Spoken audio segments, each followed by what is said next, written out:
Hey, yo, it's me, Pops Van Marmalade, and you're watching the Comics-Related Madness Network. Huh?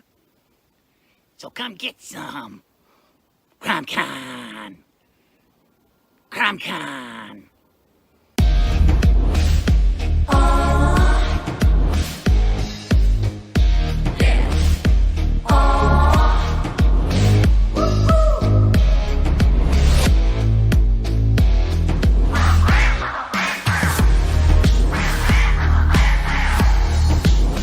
Your favorite podcast, it's Critical Blast.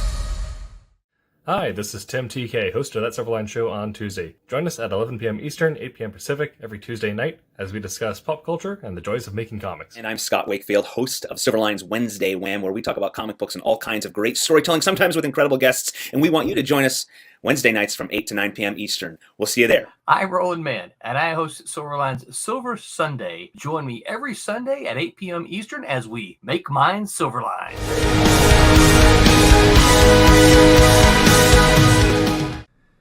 Ladies and gentlemen, welcome to a Tuesday show. This is your host, Tim TK, joined by Aaron Humphreys and Quentin Bedwell.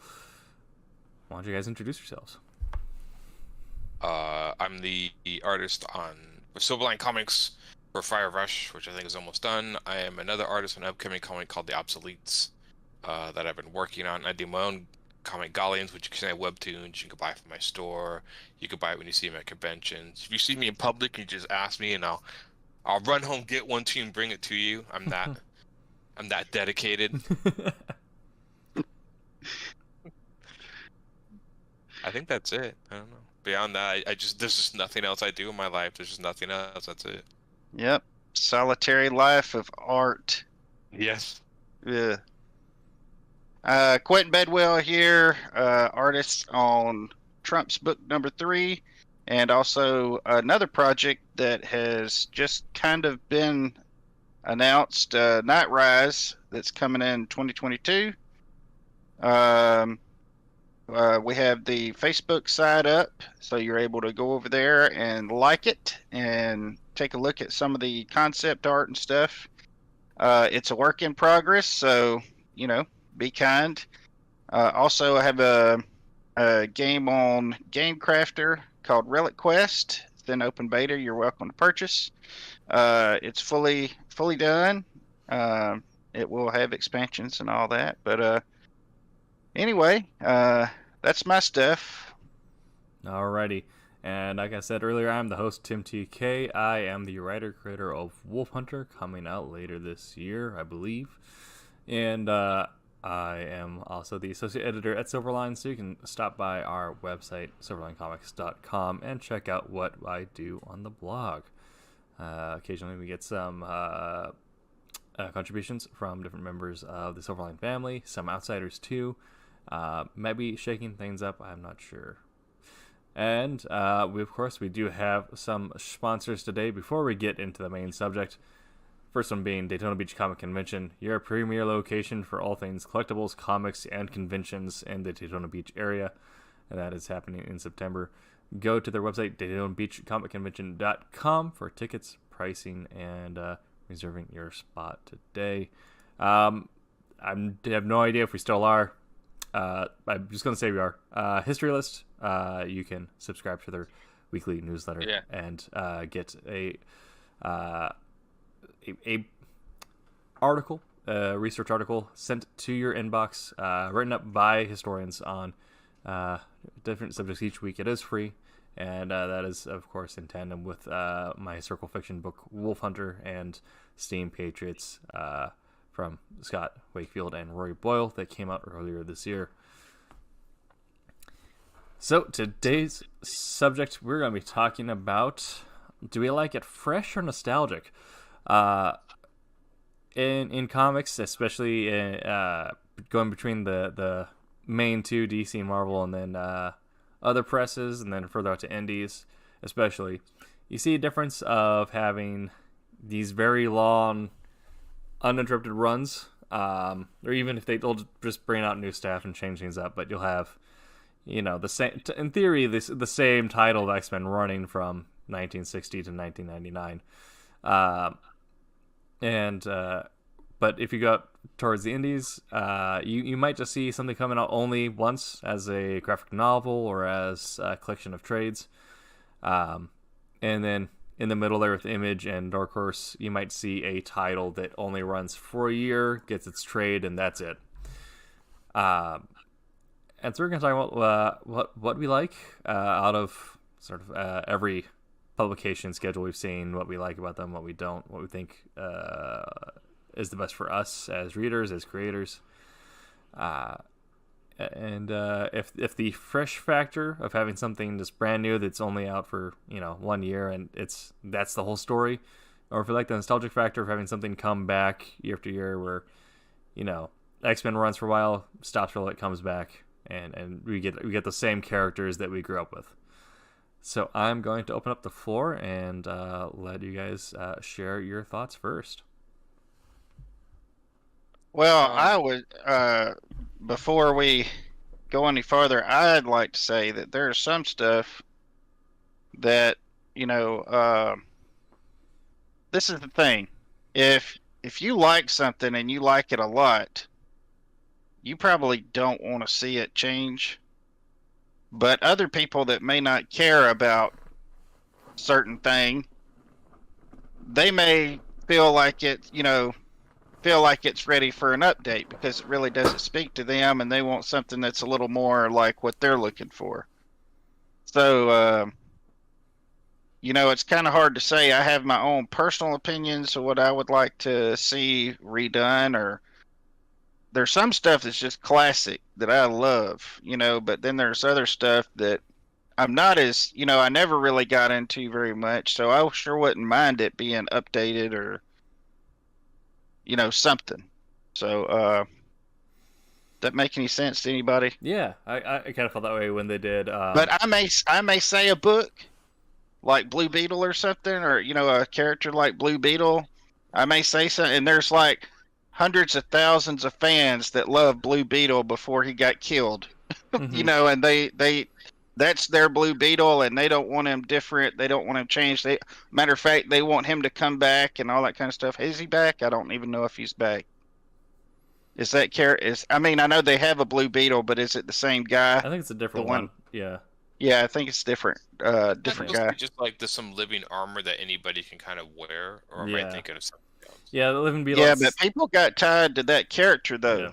Yeah. The character that was actually being the Blue Beetle. And a lot of people hated to see him get killed. Yeah. Especially the way he did.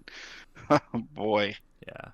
I know for me that was I could not get into Aquaman the lawn running like singles or I liked him in the storylines that he was a part of for some parts of it, mostly Darkest Night, but I couldn't get into Aquaman at all. But they did a limited 2-issue thing as part of Future State, where it wasn't the same Aquaman. It was technically Aqualad, now Aquaman, and Aquaman's daughter as the main characters. But I really dug that. For me, that was my Aquaman experience, and I was perfectly fine with it just being a fresh, limited 2-issue story. I didn't want it to go beyond that. That was great. If they tried dragging it out into another lawn running thing, I probably would have lost interest in it. You know, it's funny. I never understood, since Aquaman in Atlantis, he's inspired by the King Arthur legend, obviously, but they never tried to do any sort of Knights of the Round Table for Aquaman. Always thought that'd be cool if they were like a bunch of like underwater knights that were like under rule by him, like he ruled these. I don't know. I mean, I'm just like, that'd be kind of cool. I mean, each one maybe had like could freeze water or move. I don't know. I mean, you could do all sorts of cool stuff. I think there's a lot of. I mean, I think if you lean into Aquaman's Arthurian legend sort of influence, you could do some really cool stuff with that character. But no, they'd rather he just talk to fishes. Mm-hmm. All right. Well, now what year? And do you prefer having those long running series or periodic reboots, or are you more into just the single set story done or something, just keeping things new every so often, not really going back and checking in on older titles. Pretty much I would say the way I read a lot of stuff, I have my sort of runs, like with the X-Men, I read the Claremont stuff, and then after Claremont left, every once in a while I'll go back and read some stuff. Hickman stuff, I know a lot of people really like it. It just didn't do that much to me, for me. I mean, it was okay. I mean, it had some interesting ideas. And then there was stuff before that I read the X-Men, and I was just like, no, I kind of like, and I'm not saying it wasn't bad, I just kind of got my fill of it during the Claremont era, and it's like, that's the way I'll read things. So instead of going back, I have certain segments of certain long-running series that I like, and I just kind of like, I'll either reread those or just like, I'll read those. Like with the Avengers, I think I read the George Perez stuff and liked that, and so I just considered that was my sort of Avengers scope. Like for the classic Avengers, I like the Ultimates, and then that was it. If there's other Avengers comics, I'll pick them up. I picked some stuff up that Frank Cho did. It's like who's the artist on. I don't know who the writer was. It was okay. I don't know. Yeah. I just kind of read those. I'm like, okay, I think I've gotten my sort of version. And of course, a lot of stuff I read is like the sort of cream of the crop, what they say of stuff. Like Wonder Woman, I went back and read like George Perez's Phil Yemez, I think that's how you say his name. And then Simon Gail Simone. Is it Gail Simone? Yeah, Gail Simone, I read hers, and then Frank Burns stuff. I liked it, but would I ever want to go back and read every single thing in it? No. Yeah. I pick and choose stuff. But I don't mind. It is interesting. I will say it was interesting for Wonder Woman to read, George Perez's stuff, because he kind of redid that character a lot, and then kind of moved through the decades of sort of the best of collections to see how that's changed. Yeah. But whether I prefer the new or the old, I don't know. I think they both have their strengths and weaknesses. Yeah. Well, I think particularly talking about like keeping your reading list fresh. So I know for me, like I have like I'll follow X-Men, but I'll get it as trades. I don't really do the singles. But Yeah, I much rather have like if someone like came to me and was like, we have this new story, but it's only going to be run for like 12 months or 24 months, so you just need to buy either like 4 trades or 1 hardback and you collected the entire thing. I'm sold. Yeah, Yeah. New X-Men did that. I think wasn't that Grant Morrison's New X-Men run? Yeah. Like he did. And I'm like, okay, yeah. Yeah. Well, I'd say too, if it's good to have a long run. But at the same time, even though there's good parts and bad parts, the bad part of that is somebody that's fresh coming in, they have to go get back issues and just hope they can get them, know. So that's kind of the problem with that, and a lot of times what I find myself doing is I'll pick up something or a couple, books or whatever, and if it's really good, I will get the trade. And but see, that's not really helping the company if I'm waiting for the trade, Yeah. Yeah. And that could go into the argument, are floppies, I mean, should we just stick with trades more than, go straight to floppies? Because I know that too. Like, a lot of times you're not buying the floppies, and you're probably not going to get the trades, or the story's not going to last as long, because they really judge popularity and sales of the book and the floppies, and then they collect them later on the trades. Yeah. So. Yeah. Well, it also kind of gets to, I think it might be an interesting question. Do you think having a longer running series where the staffing will change on it, do you think the quality suffers at some points? Because everyone is always like, you have those moments where people who read X-Men are like, okay, you want to read some of this from Claremont, you want to read this arc from Brubaker, and you want to read this bit from Miller. But they never tell you, like, read the entire thing. No, it's like, here are these arcs, or here are these 6 months segments that are worked on by different people. Whereas, if someone writes a book in mind, that it's going to be very limited, because you do hear people recommend, like, read 6 Criminals in its entirety. And it's, like, 6 trades? Right. So they're not telling you to collect the whole thing, but they'll say, like, this entire book, read it. Whereas if you're talking about, like, in theory, the X-Men being the same book, they tell you to read specific arcs. So do you think on some of those longer runs, or if the staffing changes on something, quality might diminish? I think it does. I've seen that myself, mostly in the art, but sometimes in the writing. I was not. I remember a lot of people really liked. What was it? The guy did Firefly. He did the X-Men for a while. Joss Whedon. Yeah. Joss The Whedon. Astonishing. Uh, Yes, I know exactly what arc you're talking about. I just didn't do anything for me. Everybody says like back to the classic X-Men. I remember reading some of that and just being like, I don't know, it just didn't do anything for me.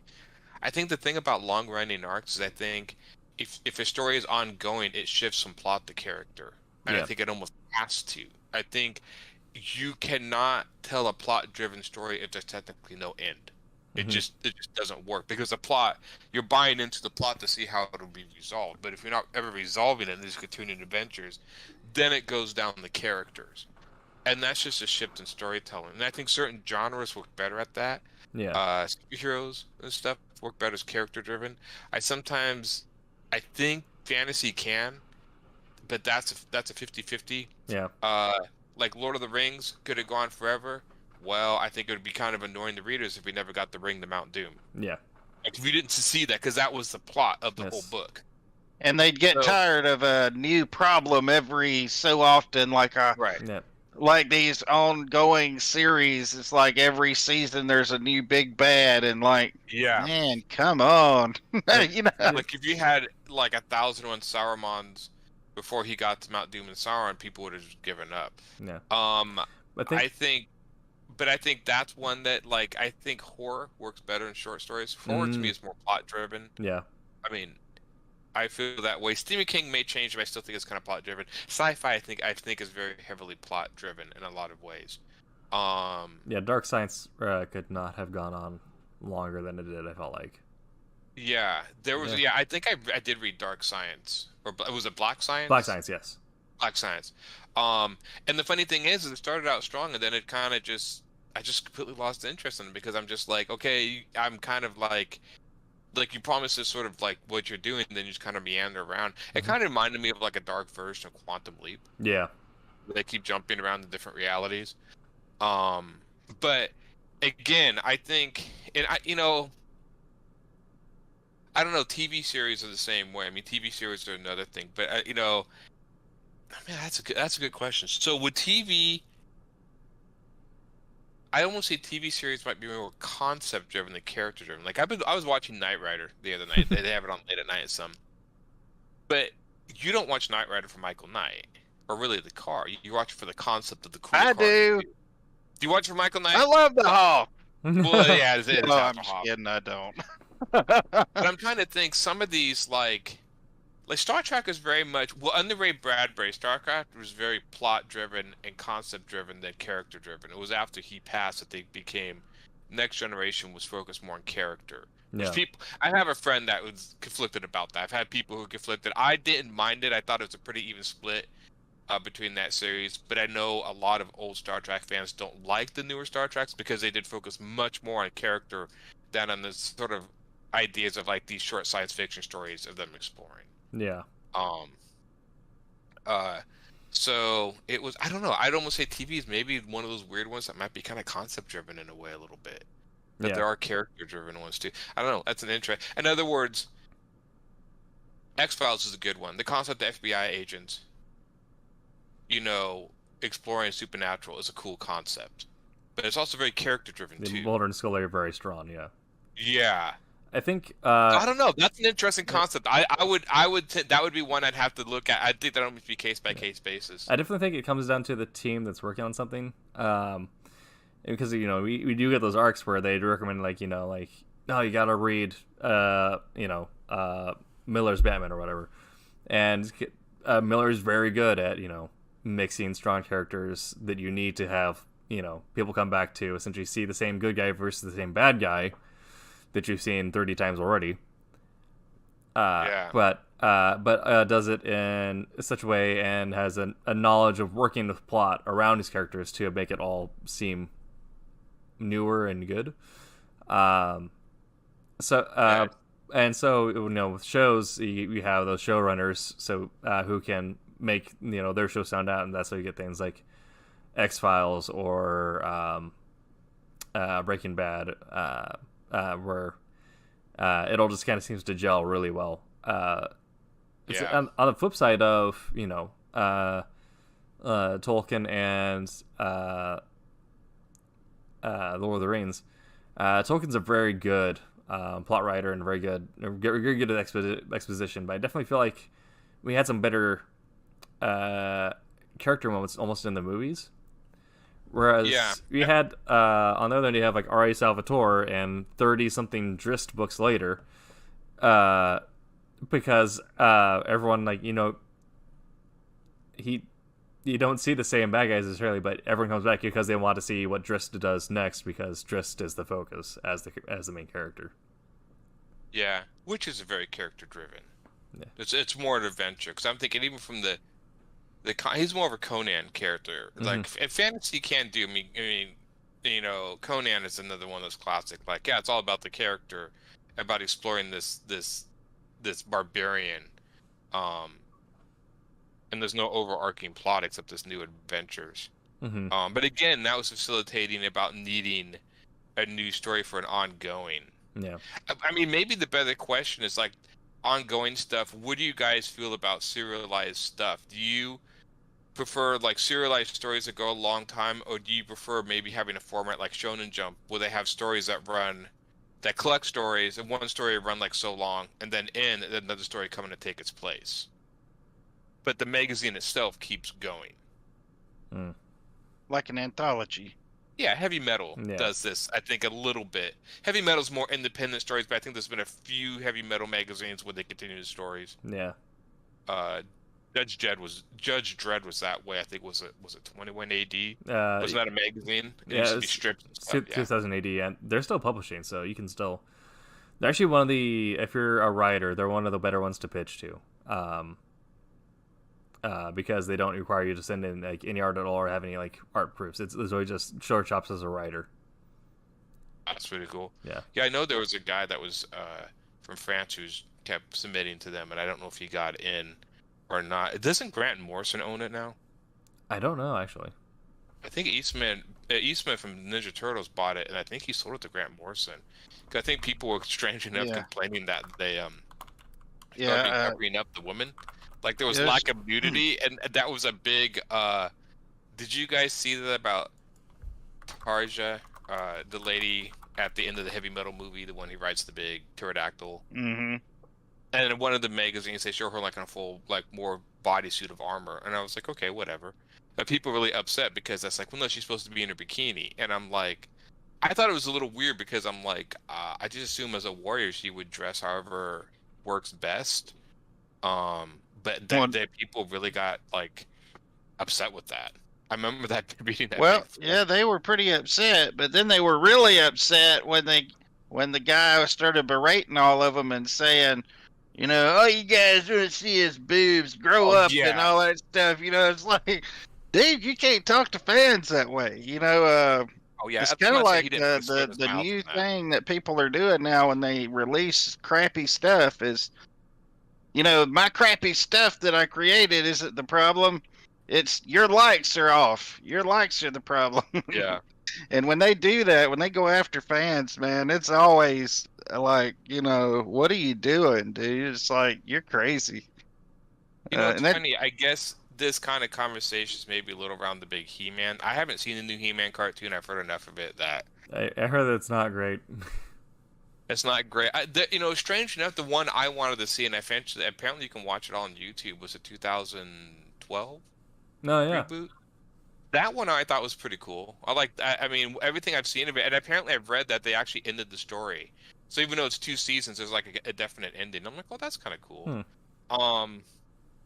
I haven't watched it. I mean, strange enough, He-Man has changed before, which I find weird. When they first, I don't know how much you guys collected He-Man or knew it. When they first started releasing He-Man, I bought the toys before they brought out the cartoon, which that's how it went. It was like I watched this like history of He-Man, and they did something where it was like they started selling these crazy figures, And it's like, well, what's the story behind him? And the guy's like, we're gonna include a comic book with each figure. And then he went back and said, I guess we gotta create a comic book and stuff. So they like made this stuff up on the fly.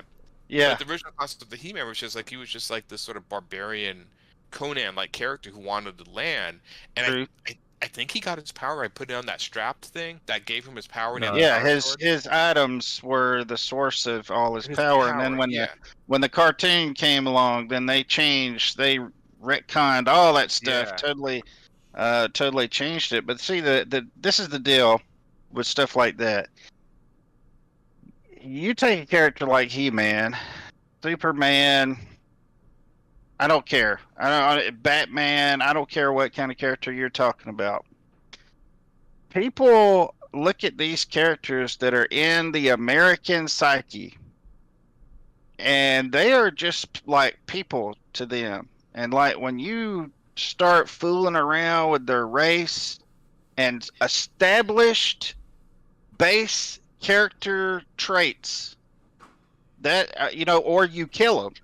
That's another big deal. If you kill them, it's just like you killed a person, because let me tell you, they have the same. Here's the example I told somebody the other day. People look at these characters just like they think of Abraham Lincoln or George Washington. Nobody's ever met George Washington, Abraham Lincoln. We see them on the bills and we read about them in the history books. They're like characters almost, even though they were real live people.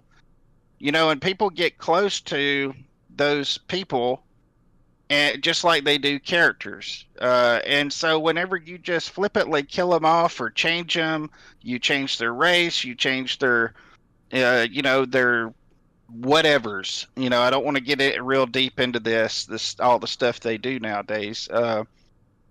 People really get mad, and there's some people who don't care as much, and they were like, well, it's due for an update. It's kind of like what I said at the beginning. People that don't really care, they're like, yeah, let's take He-Man and make him like us, or make him like this and make him like that. But see, then the problem is there's all these people who have grown up with He-Man, George Washington being George Washington, He-Man being He-Man, and all of a sudden you're changing core character things about them or killing them, and then people get up in arms. I don't blame them. I don't blame them at never all. understood why they just didn't make up something new like He-Man. That's what I always just like. You would think as a writer, I know they're trying to tap into an already established fan base, but if you make something pretty close to He-Man, that's like I mean, how many Thunder Make something new. Stuff? If you want to do that, make something new. But this is the problem, is that this crap they're selling won't get to that level. They have to take something that's already existing, that's popular, and put their little stuff on it, because nobody's buying what they're selling. So that's a simple question. Why don't you just make a new character, a new Superman that's not called Superman, that's all these things you want him to be, and put it out? Just like we're doing here with new stories, like Brother Tim's doing with Wolf Hunter, and you're doing with Godlings. Why not do that? Well, they don't want to do that. They want to take something that's existing, that's in the American psyche, that's everybody loves, and they want to change it because that's the only way they can do their stuff. The fan base, but if they betray the fan base, then they don't buy the stuff. And they just end up messing people over. And you know what? They don't really care, because this is a character that they never cared about to start with. So they don't really care if they mess up a character's or a franchise at Star Wars. They don't really care if they mess up the Star Wars, lore and stuff. They don't care, because they never really cared to start with. Do you guys ever have? I usually never get too terribly upset at that stuff, because I just assume, to me, like, I have the old stuff I like. Like, I'm a big fan of Tron, right? And the new Tron, I actually like the new Tron, but they changed a bunch of things. Like, okay, it's kind of different. I didn't like, but I'm like, I always have my old Tron. I could always go back and watch what I liked. I think sometimes, and I also realize the idea of striking with lightning striking twice is kind of rare. Yeah. Where I'm like, if somebody makes something like they're making a new Highlander, and I'm just like everybody, and I'm not a big. Clancy Brown, I even taught this in the last stream, was like, he's like the guy who played the Kurgan, and you can't replace him. Mm-hmm. But I'm like, should I be upset they're making a new Highlander get up in arms? No, because I could just go back and watch the old Highlander, which I liked. Yeah. So it's like I never really quite understood, if you like something and they do something new and it's not your liking, then it's like, okay, then apparently they just didn't do it right, and you can go back to your old stuff. What's really interesting is also how things kind of get flipped when if you make like appropriate changes. Like Dean and I were talking about this, and we're both interested in the new Highlander pretty well. Both being fans of the older one, but Dean does competition like sport, Shotokan karate. I do kickboxing and Right. competition fighting. And if you go back and watch the old like Highlander movie or the TV show, if you have any understanding of fight mechanics, Oh yeah, yeah, but there was much more into the concept behind them being Yes. immortal than they were about like the sword play. But yeah, the way they're looking at doing this new one is they're trying to put a lot of emphasis on the character of McLeod, really kind of flesh that out. But at the same time, they're doing a lot of due diligence in making the fighting right. So like they've been like videos of like them doing like sport fencing training and all this other stuff. So we're very interested to see if they can pull off that perfect combination of I am totally down with all that, Yeah. and especially what you said, going back to what you said, Aaron, I'm totally down with all that. But if you say, and this is the way He-Man was coined, same thing with Star Wars, this is picking up, this is the way they got everybody excited. This is going to continue the Filmation He-Man. This is going to pick up where it left off. Mm-hmm. Yeah, okay. Well, that's what they said, but whenever it dropped, it was obvious. This is not the Filmation characters. This is not Filmation Tila. This is not Filmation, at Star Wars, where they were continuing the story. So again, an issue. They took Luke Skywalker, and instead of making him a bastion of hope in dark times, they changed him into a crusty old man, that was tired of everything. They just totally literally killed that character and changed him. I'm okay with them doing other stories in Star Wars, and hey, you do what you want to. But whenever you're saying that you're taking these characters and it's fine for reboots, but if you're saying that you're going to take the existing characters that are already established and you're saying, well, we're going to write out the rest of their thing and it doesn't match that character. Now, characters do grow. I'm not saying that. But, if you take them in directions that is totally the antithesis of the character they were before you put your hands on it, that's wrong. Mm-hmm. You shouldn't do that. So I just technically ignored. I mean, I just ignored the new Star Wars movies. I just assumed. To me, I was like, Star Wars, the original movies, are really about Darth Vader. That was his story, and when he died at the Return of the Jedi, that was kind of it. The story ended. I mean, there was just not much more to do. For me, my Star Wars. So when people do stuff with Luke Skywalker and new stuff, and they upset, I'm just like, I just ignore it. Yeah. For me, I could just stop watching a series that Return of the Jedi. My Star Wars exists in the Legends lore. Like all my stuff that isn't like the I'm like, I mean, that's my Star Wars. I do like the stuff that Kevin Feige and John Favreau are doing. And I'm very glad that they got put in charge of everything. We're bringing that sucker back, man. I love what they're doing. But yeah, for me, like, I don't think, for me, the Disney exists as the like fan fiction where like Legends, like even the weird clone Palpatine arc that they tried to borrow for Disney, the one they did in the comics, that's my Star Wars. So I guess then to kind of get us back on track here. Yeah, so then get way out. So then, would you say one of the pitfalls of having these either long running or rebooted series, especially when you have to switch out the teams working on it, is that they're going to miss or sort of jank up, existing core features. Whereas if you were to do something that, like we have 2 years to tell a story and then it ends, there's no more.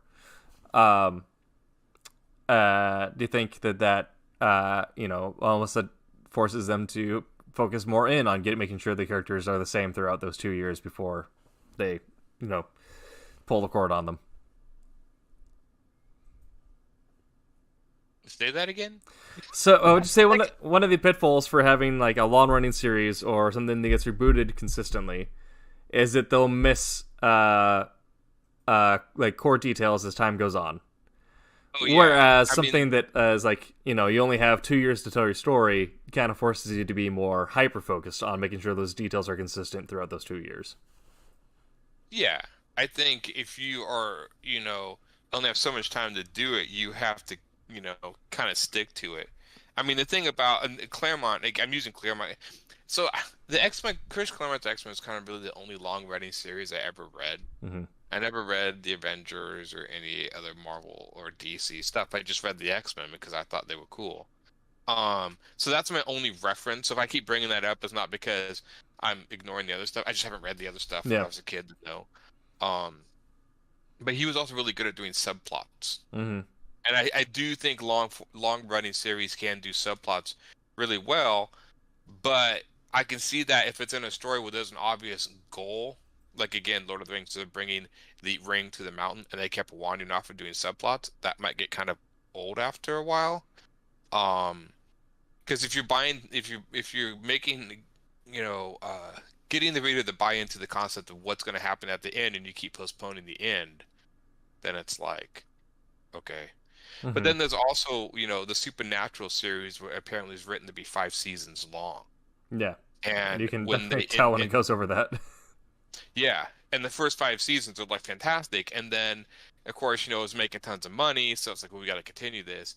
And then I watched a lot of the later seasons. They just kind of meander around. Like apparently that story was just done at season 5. There's just not really anything. I mean, there's all sorts of cool stuff you could do, but you can't count that. I mean, it's serious how many times the brother died, came back to life, and all this. Yeah, that mess just got increasingly campy.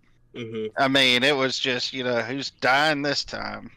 To the point. And so I think that could almost be a detriment, especially in movies, if you do like a really good series that has an ending, and then it's so popular that the people are like, we want to make money, so we need to make more. I think that can kind of ruin a series. Star Wars, I think, was a perfect example of that. That story was just done, at least for the Luke Skywalker story. I mean, it was done in Return of the Jedi. I mean, it was just, I don't know. I mean, you could have done more stuff, but there's been a few movies. Highlander's a classic one. They did sequels to that movie. That story was completely closed. I mean, there was no real. I like the first one, and I like the series, but all this other stuff they did, they really talk about one that should have gave up the ghost when it had, when it was good. Sometimes, like some of these people say, leave them wanting more. They ought to practice a little more of that. But the problem is, something comes out and it's successful, and then they've got to add 2 more, 3 more, whatever things to it, and run it in the ground. That's honestly like one of my biggest concerns. Like what I'm worried for with the fact that how much they're extending John Wick.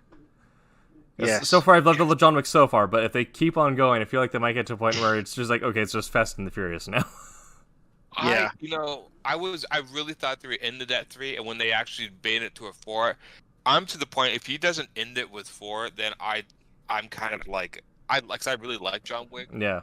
And I understand he keeps raising the stakes, but I just think you kind of need to throw in the towel. I mean, it's getting good, but after 4, if you're not ending that series, I mean, you got a whole universe. Do another assassin or something. Oh yeah. Yeah, absolutely. I thought for sure after he went off that building, it's like it can't end there, but at the same time, Yeah, he's gonna bring down the Continental apparently and all that. So it's he's got it. They've got to kind of end. I'm surprised they're making a Matrix 4. That's I'd be curious to know. I mean, I'm a big fan of the Matrix. It's probably one of my favorite trilogies. That was one that I'm just like, it was good for what it was. It closed. It ended. I'm Well, curious of I what they think you want to could. do with it. I think you could tell more stories in In that the world. Matrix. hmm Yeah. So there's that. I do say that. But if they're going back and rehashing stuff, I'll be, I'll show up to see what they do. But man, it's like a slippery slope there. That's Yeah. like I don't know.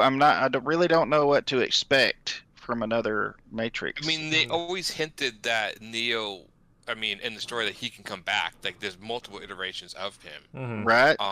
But I just don't know if you really need to tell the stories of the iterations of him. Yeah. I mean, it was just like, the whole thing about the original movies, Trinity was the one that broke that cycle. hmm I mean, she was basically Mary Magdalene to Jesus Christ. She was the one that broke the cycle and got him to actually, so I don't know what else they can do. But again,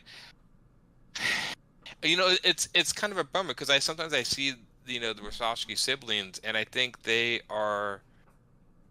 haven't had huge hits lately. And so they're like, well, I guess we can go back to the thing that made us popular. And my point is like, yeah, but you could also end up ruining it too. I don't know. I'm Yeah. curious. I've Did always they really do- enjoyed the movies. Did they do Jupiter So- Ascending? Yeah. Okay, honestly, like I'd much rather they go back and try to fix that because I like the I- you know- concept, but I did not execute. It did not execute, but some of the concepts I thought, like, I really liked the idea. I mean, there were a lot of cool, like, so it hasn't been done in science fiction before, but the fact that, humans are basically being cattled and being raised. It was a lot of really cool stuff. I love the way they did, like, the starships, like, they're actually like these royal chariots. Yeah, exactly. I mean, there's a lot of The really cool aesthetics were stuff great. in this. Yeah. Yeah, I really liked his, like space skates, the skates that skated. I thought that was cool. I mean, there was just a lot of really cool stuff in that movie, and I felt like you could have been 2 movies or kind of pushed out. I think they compressed that story. hmm I mean, you could have done a movie with like each of the 4 families, like one movie for 4 families. I mean, you could have, but they compressed it down. But I actually thought for what it was, I thought it was good. I love the idea of like them mixing like animal genetics and human genetics, and just all sorts of cool stuff in that movie. And the fact that they didn't kill Sean Bean. Yeah.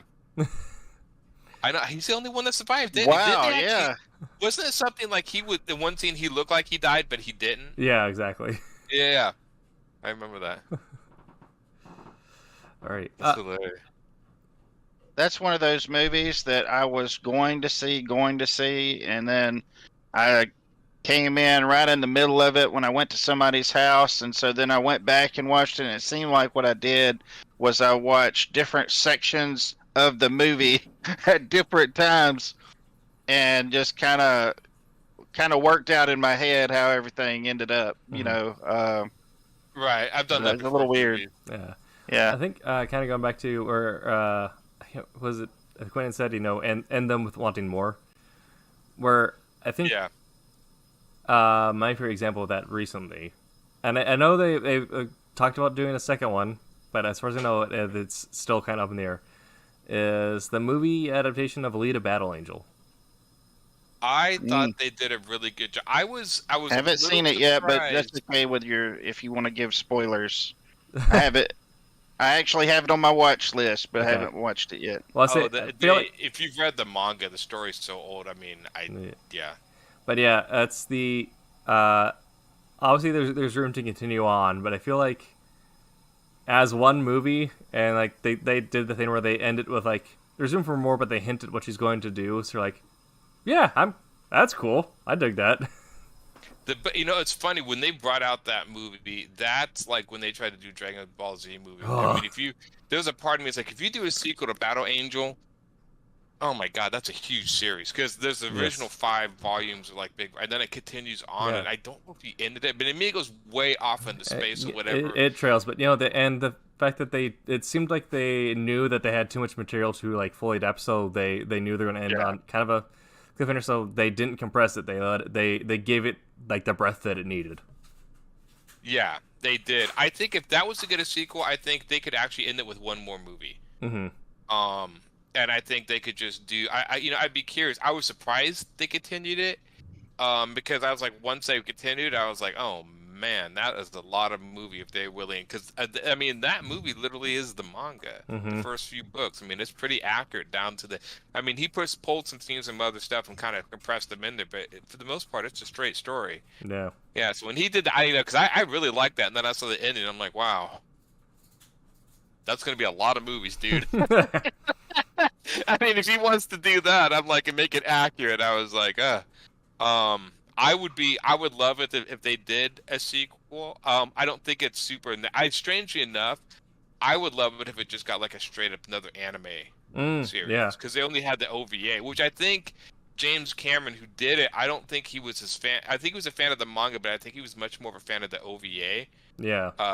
And I think the movie pretty much adapted that. Yeah. Which was the first manga book.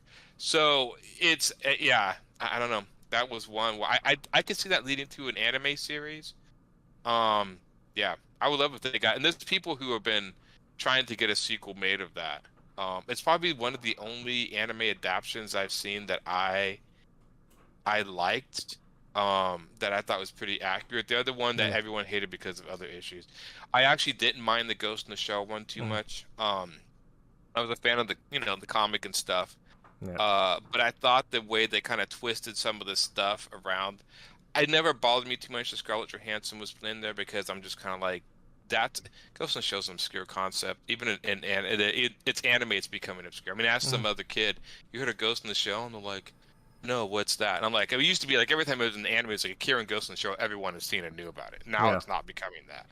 So I understood, like, look, if you're going to sell this movie and even break even with the money you need to bring in, you need to put a box office movie star in the role. Yeah.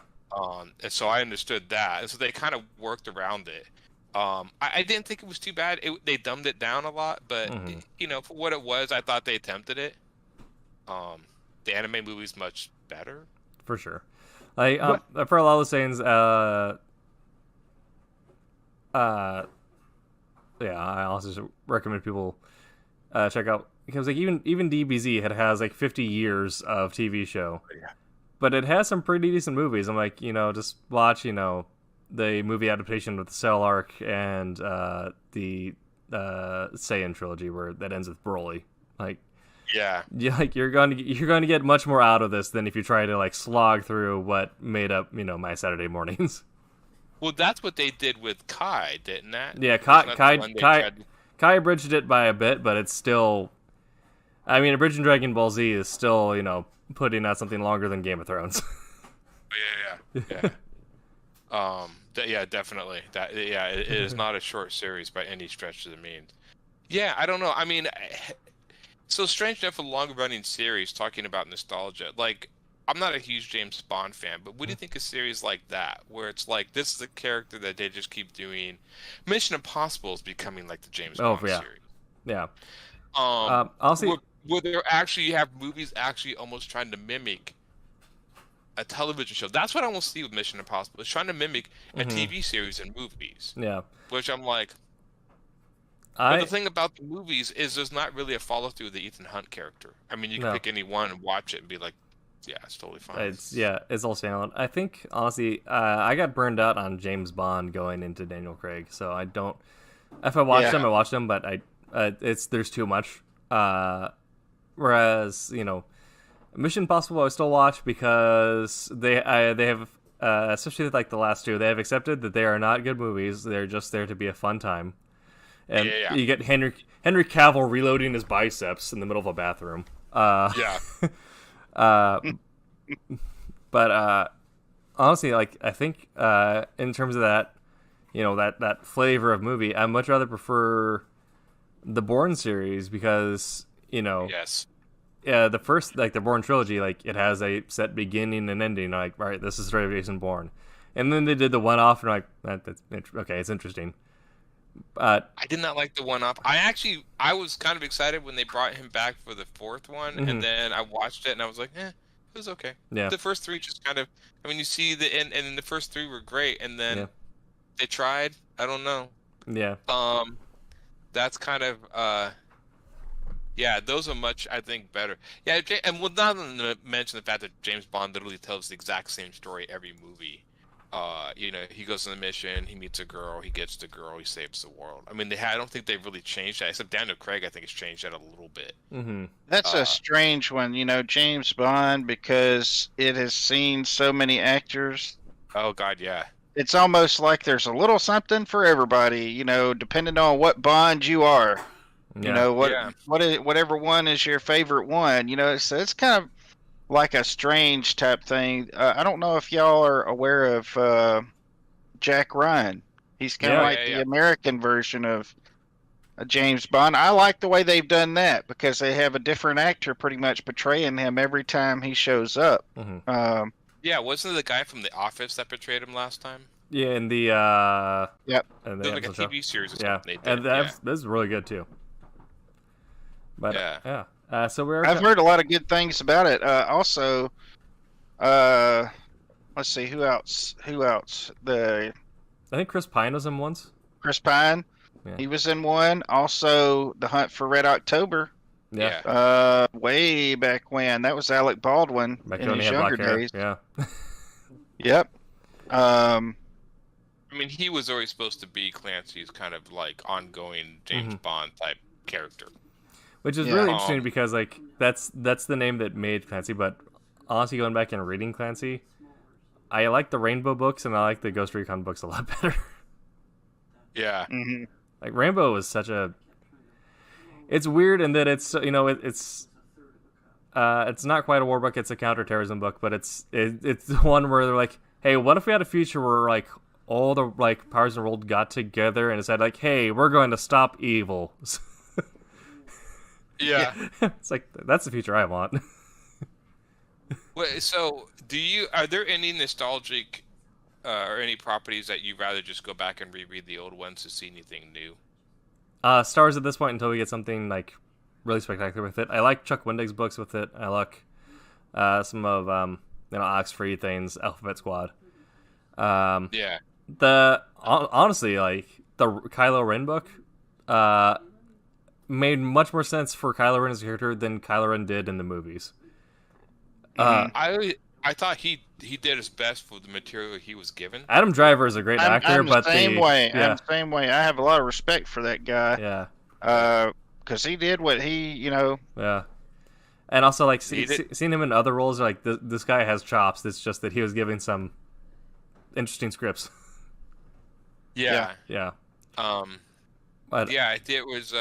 There's a few. I mean, I like a lot of '80s cartoons. Strangely enough, being a big Robotech fan, I'm nostalgic enough to that they remastered the series, and I still have these old DVDs with all the scratches and grain, and that's how I want to watch it. I don't even want it updated. I want it to look like the old show I saw on TV. So sometimes, I mean, even going so far as that, like, no, I don't even want you to clean it up, which I think is what a lot of people in the Star Wars did when they brought out the new ones. It was like, no, we just want to watch the old one, warts and all. there's a project right now that they're working on where I forget who it is, and I wish I could tell you, but there's a guy who actually has put back in all the old scenes and Yeah. the original stuff. It's really awesome. Yeah, It's I know what crowdfunded. Yeah. you're talking about. I've heard of that. He's gone through. Yeah. I don't even. Well, I don't like it in between because like I don't want CGI Java in episode 4. That's a nightmare. Yeah. That's what this guy has done, is taken away a lot of that stuff. But I just want Star Wars 1080p, just increase fidelity a little bit. That's all I want. I think it's weird. I think sometimes I can see George Lucas's conundrum, because I think as an artist he was always never satisfied with what he could. He had a vision in his head, and he was not satisfied with what he can pull off. As an artist, I completely understand that. Like, there is, I think that's every artist's struggle. I have this grand vision in my head, and when I am able to do a pull off, is not really matching it, and so there's this sort of sense of dissatisfaction. So when the CGI came back around, he was like, you know what, I am going to do this the way I always envisioned it and put it out. Now, you can argue all day whether or not he should have released both editions. I don't see why he couldn't. I mean, back then, just throw both movies on one Yeah. disc and people can go back and forth. Mhm. And he's actually upgraded the visual effects as you've gone along. Yeah. So when he released the first remastered, and then he released the second ones on Blu-ray or something, or like DVD, he kept redoing, like Jabba the Hutt actually looks a little better in each scene Yes. in the original. So I understand why he did it. I think it was something that maybe he could have done just as a sort of personal project, like, Mhm. and maybe just released him like, this is how I always wanted to see him. This is what I would have liked. And here you go if you're interested in seeing him. I know, I think the fact that he was like, no, I'm going to replace them all, I think was a bad part on his, Yeah. a bad move on his part. But I understand why he did it. So I never knock him for why he did what he did. Yeah. But I just think the idea of forcing it and not releasing the other ones was kind of, defeating nostalgia. Mhm. But, I'm one of those. I take the good with the bad because, like whenever I watch the prequels, a lot of Yeah. people don't like those. I actually do like them because it I is like- different. And to me, Star Wars is Star Wars, and it will always be Star Wars, and it'll always have that place because I found it when I did, at the age that I did, and with the circumstances that I did. But for instance, whenever, the prequels happened, man, I just really didn't like the way Yoda looked in the initial form, and then later they Yeah. went back and did the CGI Yeah. I thought that looked a to little better. him. It actually looked to me to be a little bit more like what I was expecting Yeah. instead of Right. the weird looking, Puppet thing he did. puppet. Yeah, it just didn't look like him to me. So that's one of those things where I take the good with the bad. I mean, yes, I don't like, that I wish I could see the original version of the Star Wars. I wish they'd, put that out. I doubt they ever will. If they ever do, they're going to have a lot of people buy it, I believe. I believe they're leaving money on the table not doing it. But then again, there's some changes that I welcomed, and especially like the updating of the effects, stuff like that. But then there was other stuff like the explosion of the Death Star. I really With the liked. shockwave. Yeah, I really liked that a lot more Yeah. than the old pow firecracker. Yeah. But like I say, I take the good with the bad on that. Speaking of some Star Wars trivia, before I get into our second hour subject, did you know that canonically, Jar Jar Binks, his father, is named George R. Binks? I did not know that. And there's a whole comic about it. There's like a whole series. George, I didn't think George was a Gungan name. It is now. Apparently, he was one of the Gungans who integrated in like Naboo Royal Society. So he was There was was a gun. the thing is, oh, go ahead. Sorry. There's a Gungan wearing like a Victorian suit. Oh my goodness, that's hilarious. The thing about the Star Wars is when they made the prequels, I mean, and I think I talked about this a little bit on the stream on Sunday, that those were like the series is always supposed to be 6 parts, and he wrote these things years ago. Excuse me. In fact, when they got to the end of the third movie and they're fighting on the lava planet, I actually knew that was coming because I read these scripts. Mm-hmm. He published these scripts, like all the old scripts from the 70s, in a book. Like, you can go find them. Yeah, Let them down. I always got the novelizations like before watching the movies because the Right. novelizations are always at least 6 months beforehand. So when he did the prequels, I always think it's funny that they call them the prequels because they technically weren't prequels; they were lost episodes. Mhm. They're all written at the same time. It's not like he did, the original 3 and then like went back and wrote more of it. No, they were all written. Yeah. He started at 4 and continued that.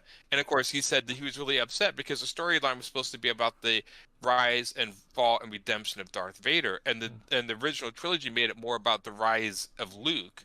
Yeah. And Darth Vader was in the background. he said that was never the case. It was supposed to be a tragic, like a Greek tragedy tale, Yeah.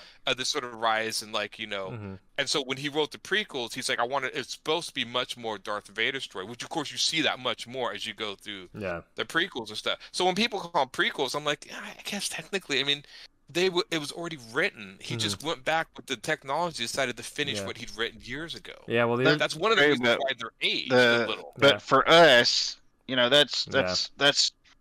that's how he would refer to. He wouldn't refer to them as prequels, but no, he for would us, just they're refer to them prequels. as- yeah. yeah. But at the same time, I think I remember hearing him say he picked out the part of the story that he could actually accomplish with the budget that he had. Right. And which I think is pretty crazy that he thought he could. I mean, because he's on the Death Star. The characters are on a Death Star. There's all. I mean, it was pretty impressive what he was able to do, even with such a low budget. I thought that was pretty amazing what he was able to do. All right. And Oh yeah, definitely. I mean, I think I mean, I don't think it's much of an argument to say Star Wars would not be as popular as it was if it was not for the visual effects. I mean, it would still be popular, but that thing. Yeah, when you watch Logan's Run, which came out around the same time. Yeah. I watched that thing. I didn't see it back then. Man, there's just no comparison. No. I mean, in any way. All right. I mean, So this we're is gonna the same take this chance to switch over to our second hour.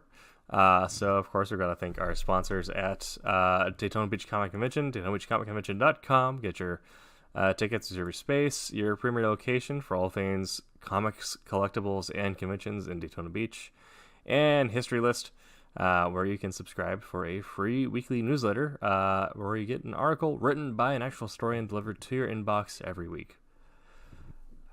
So we were just talking about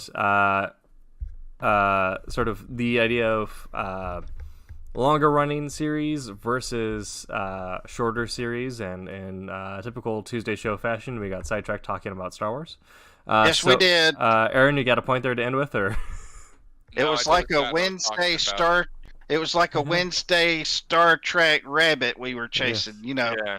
Yeah. Wednesdays are known for somehow or the other getting on to Star Trek. For us, it's Star Wars, G.I. Joe, or Yes. X-Men. Yes. And He-Man tonight. Yep. Have any of you two ever read the Alien Legion comics?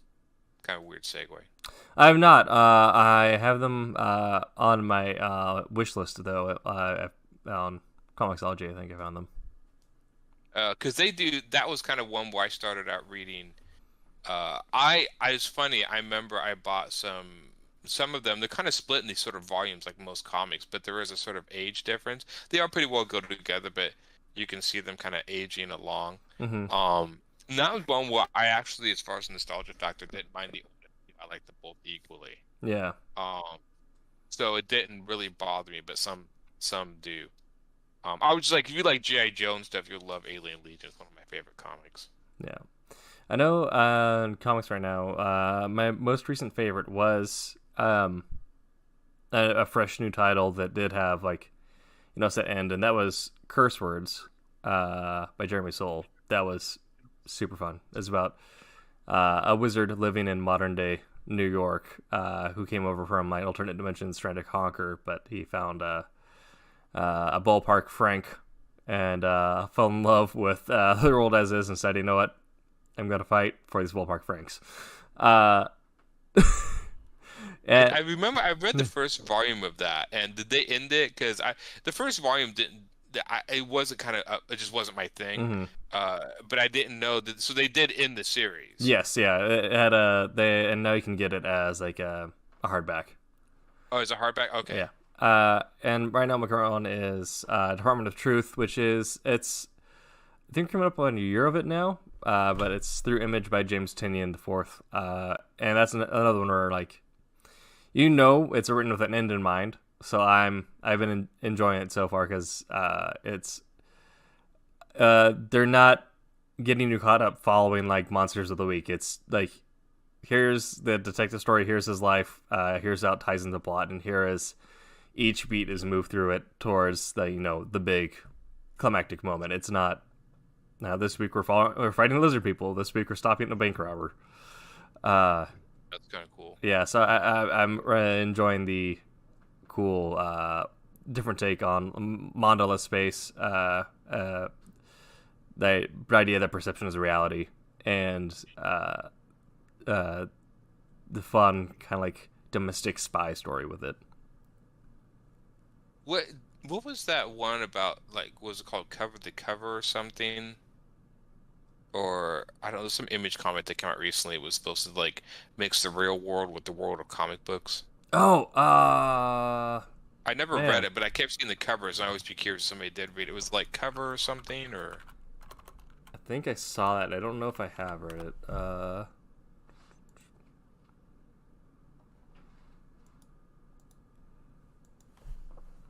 yeah, I'm trying to remember. I haven't been to a comic shop in a while. I'm sorry on my comic book local comic shops. Yeah. I usually get stuff to the library. I bought a bunch of Wonder Woman omnibuses. Now I'm like the slowest reader known to man. So that lasted me a few months. There we go. But yeah, I been reading. I found an old copy of Roland Mann's Cat and Mouse, like one of his old Oh, 90s yeah. comics. I've been Yeah. reading that. I That's pretty found cool. some in a pawn shop. I bought them. Huh. Yeah, that was There's pretty like cool. 4 of them. I got them. That's Yeah. awesome. The other thing that's new for me is it's interesting enough, it's a comic that was just released as the graphic novel, but it's not like a traditional graphic novel. But that's Maddie by Duncan Jones. Sounds really familiar. Duncan Jones is the guy who did the movie Moon and a couple other things. Okay. Yeah, but it's about a crossover? Is it crossover? I think it's crossover is the book you're That's talking what about. I think it is. Yeah. Crossover. That's Yeah. it. Oh, it's Tawny Katz, of course, and Jeff Shaw. Yeah. If you haven't, Yeah, I haven't read it yet, but it looked Yes. kind of interesting. yeah, Donny Katz is one of my favorite writers, or we're currently working comic writers, and Jeff Shaw is also great. He did a book called God Country, which is outstanding. But yeah, it's just it's design. So it's approached. It's a graphic novel written like a comic book, but it's approached from the same way you'd approach making a movie, where you know that you have like 2 hours to tell your story in and out, beginning, middle, and end. Okay. So it is one of those things where it's fresh, it's complete, it's not going to lead into something long running. And honestly, I as a reader now with limited time, I want my stories to be complete. That's like the main thing I look for is, am I getting the complete experience when I pick this up? What is this series called? It's just one book. It's called Maddie, Once Upon a Time in the Future. There was another book coming out that did the same thing called Red Room. I haven't read it yet. Apparently, it's like a horror comic. Where each one's a complete story. Okay, yeah. So, do you? I mean, I don't know. It kind of seems like I think we've talked about that before. I mean, sometimes I feel like depending on the story, I feel like sometimes the stories are compressed or rushed to fit them into like one volume. Yeah. So it's just like Mike Gollings is 12 issues and even at 12 issues, I feel some of it's kind of compressed, but you know, it is what it is. Yeah. Um, I think it's kind of like I think for me, like in my head, for whatever reason, the breaking point between like long running and well, I guess would be considered a contained story in the comics would be if you can fit it in under 6 trades, each containing like 6 chapters or 6 individuals floppies. So Okay. yeah, once you get past that point, you're no longer like having like a neat early book that you can like fit into one hardback. It's you need 2 hardbacks or a whole lot of more space to work with. I think I can fit 300 pages in a hardback. I'm not saying it's going to be a small one, but I think we can do it. Well, I do like I do like some chunky hardbacks. I mean, the House of X one, it's kind of a chunker, and I also just got the Death Metal hardback delivered. Ah. More than Death Metal. I've never read any of the Death Metal series. I've heard. Yeah. I mean, they're very popular. Yeah, I heard it's interesting, so I picked it up. That's also the only thing that will get me to read DC now, is if I can get a collected edition or a hardback. So I got Yeah, I'm a sucker for hardbacks. yeah, so I got the hardback of Death Metal, and I got the collected edition of Superman Red Sun. Ooh, but I didn't will. they just make one of their animated movies Yes, off that? but I never a day in my life will I pick up a Superman floppy and you can hold me to that. You never will. Never. Superman's a hard character to write, just Yeah. because you have to be very ingenious to give him problems. Mm-hmm. You know, it's basically like, okay, we're writing about God, and we have to give God problems. What kind of problems could God have? Because he is, so invincible and stuff. Yeah. Um, So I guess I'll open this up. Do you guys like either creating or reading stories that have kind of that open room to grow, where if you give them 30 years, they will fill 30 years of issues, or do you want it to be something that like in a couple sit downs you can read through beginning to end? I think that's almost depends on how the story takes me. That's a good question, because I was a big fan of Bone, Mm-hmm. and there was a part of me that felt Bone kind of wandered a little too much. Like, it just kind of kept going and going, and I don't know. To me, I usually like stuff that ends rather not quickly, but I can consume it in one sitting. Mm-hmm. I'm one of these people that if the series keeps going, I just kind of lose interest. I kind of like get what I got. I did that with Strangers in Paradise, which I know ended, but like I actually ended reading that series like further, like much further. I came to an issue like, oh, that's a good place to stop, and I just stopped. Maybe one day I'll go back and read the rest of it, but for some odd reason, I was just like, okay, I think I've had my fill of this. I'm gonna go read other stuff now. Yeah. And that's just a personal thing I have. So. Mm-hmm. I'm the same way. Where if something loses me and it's super long form, I'm out. I'm not gonna struggle through. Like if I pick up something and I know it's a trilogy and the middle one's kind of weak, I'll power through it. But if I know like there's gonna be 5 more years of this, I'm out. Yeah. I almost did that with Invincible. I was collecting the hardback Invincible comics, and I was almost about, God, I can't keep getting these things. They're expensive, and it's just gonna go forever. And I almost sold them all and just like cut my losses. But then he basically said, "I'm gonna end it." So I'm like, "All right, Mm-hmm. okay." And I have them all now, because I was really enjoying the series. But I'm like, I want to read other stuff. I'm one of these people, like, I think I get into something, I get what I can out of it, and then I move on to something else more exciting. Yeah. I guess like a true artist, right? Never Yeah. stick with one project. Ooh, look at the new shiny thing. Yes. So, Well, it depends with me. Like, I don't think I'd ever stopped reading Spawn back in the day. I don't think I'd ever stopped reading it, but it came to some issues that I couldn't get, and then I kind of altogether moved to other stuff. So I got out of it, but I don't know what would have actually made me stop reading that. There are some things that I get tired of, after a while, and I do have to go do something else. But a lot of times now, I don't really, as I've said in the past, I don't really pick them up for character progression. Mm-hmm. yeah. Sure, I like a little bit of character progression, but that's not like essential to me. Essential to me is seeing cool stuff. I like cool stuff. I like for cool stuff to be happening. And, while the story is progressing, and, if they're progressing through the story, that's fine. If just a bunch of cool stuff is happening, that's fine. And the story is, what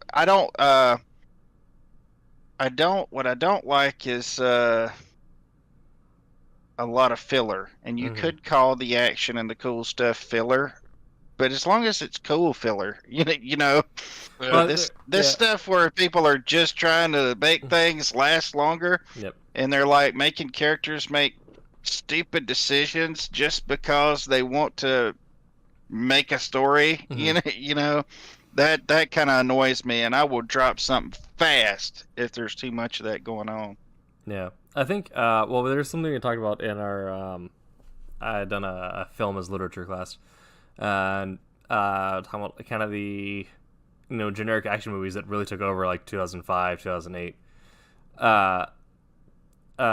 And they created these concepts that you have to look for to figure out like which ones are objectively good, which ones are objectively not good. And the good ones did action to resolution to action. So that's something like, your John Wick, where something incites it, you have action, something resolves, and then goes back to action. It's like especially the first John Wick movie, it's like it's an hour and a half firefight, but it is. Things resolve every so often. So Story is very simple. Yeah. So there's not a lot of twists. Yeah, there'll be moments where things will break down and resolve. Where like, okay, we meet this character. Okay, we remove with this character. Okay, we find this thread. Okay, it goes here. But it's firefights all the way through. Whereas, something like Fast 5, where it's a 90-minute driving sequence, and then something might happen at the end. So that's just action to action, but there's no resolution driving it throughout. So I think Warren Ellis is really good at doing action to resolution in comics. Especially he did one, Avengers: Endless War, where it's I got that as hardback as well, but it's a graphic novel where it's a graphic novel worth of Avengers fighting essentially Needhog, but it'll break to moments like I'm saying like, there's this weird thing with Shield here. Oh, there's this thing with Hydra here. Oh, blah blah blah. But it's the action that's carrying it through, and then just take moments to break and resolve. Whereas I think with some of the longer ones, longer running not contained stories, you'll get moments where it's just action to action, but over the course of like 6 issues. So you get Dragon Ball Z syndrome, where it's okay, they're powering it up now for 2 issues. They might do something. It was like the cartoon. I remember a guy was trying to introduce me. One of my students was trying to introduce me to Dragon Ball. It was popular at the time. This is when I was teaching, and it was they got in this scene, and it's like the whole, for like 5 minutes I was trying to watch this, and they was just going back and forth between their faces, kind of with sweat coming down their faces. And I was like, man, I can't watch this. Yeah. And I know it was cool. A lot of people like it, but that's how I was introduced to it. And they were in midair, by the way. Yes, of course. Yeah. And they were stopped, and it would just kept going back and forth to each of their faces. And I just couldn't stay with it. But what I wanted to say was this. John Wick and other ones like John Wick, they get a lot of flack for being what they are, being action, like you were talking about, action to action. And, everything doesn't, some things just gotta be, they just have to be fun.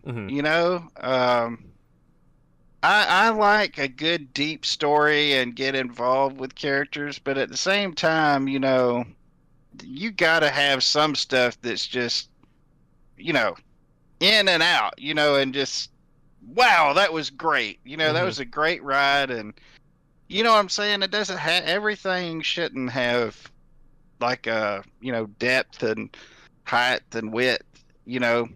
Some stuff just needs to be cool. I think they fill a good space. My only pushback on that would be, and this is my own personal opinion,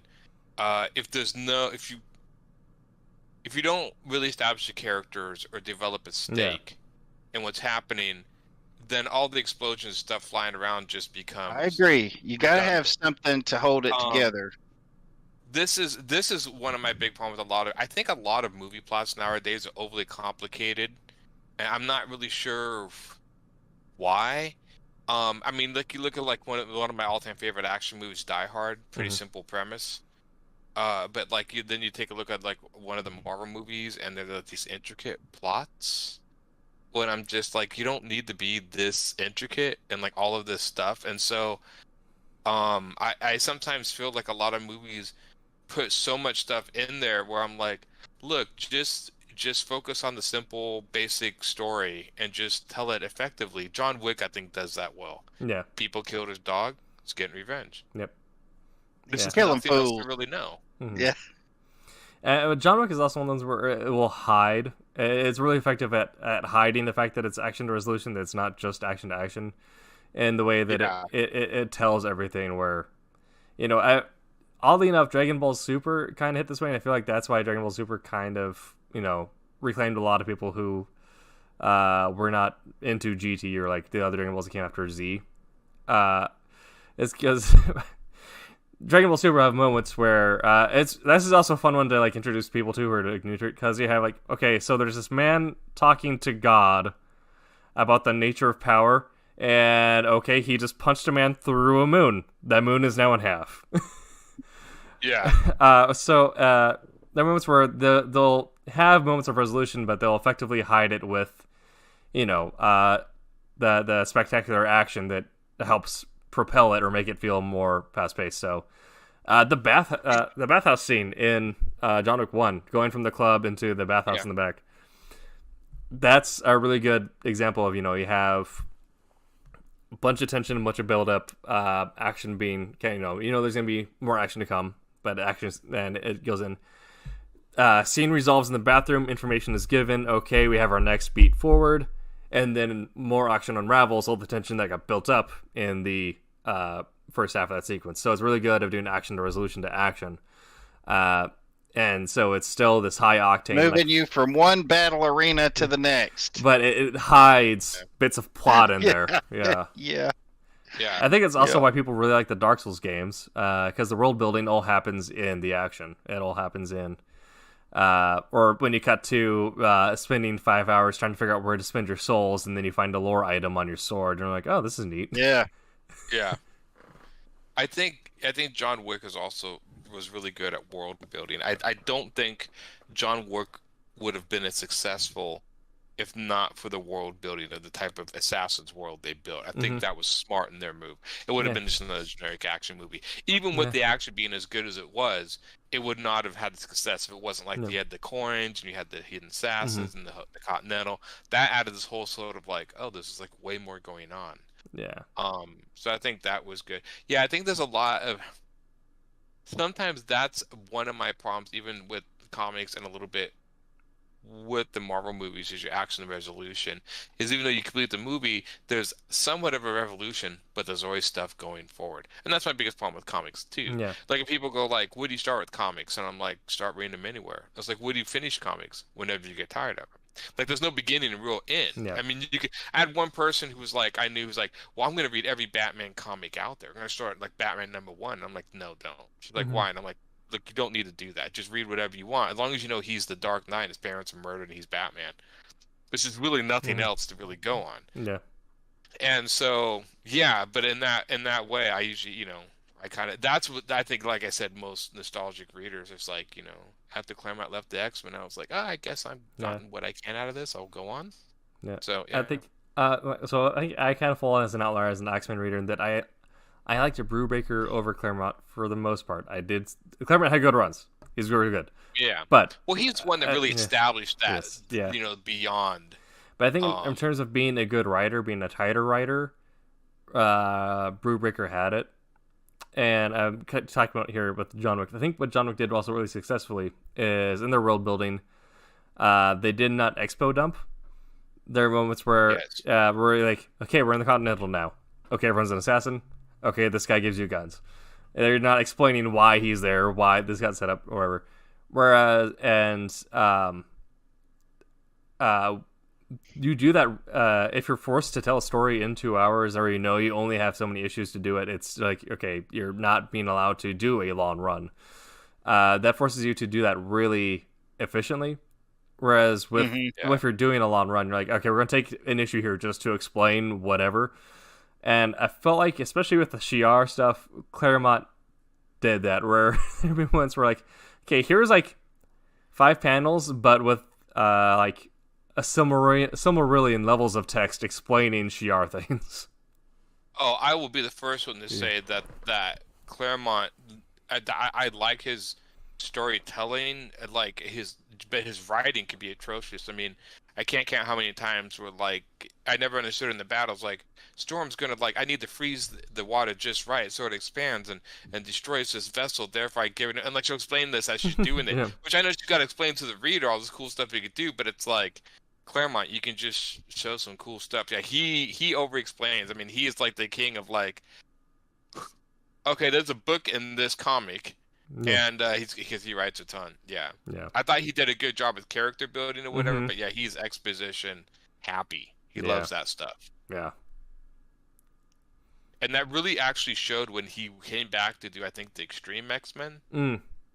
Oh He yeah. came back to do that, and I tried to read it. There was that one, and then they did a series that wasn't extreme, but it was supposed to like pick up right where he left off in the 80s. Mhm. And I tried reading that, and that wasn't.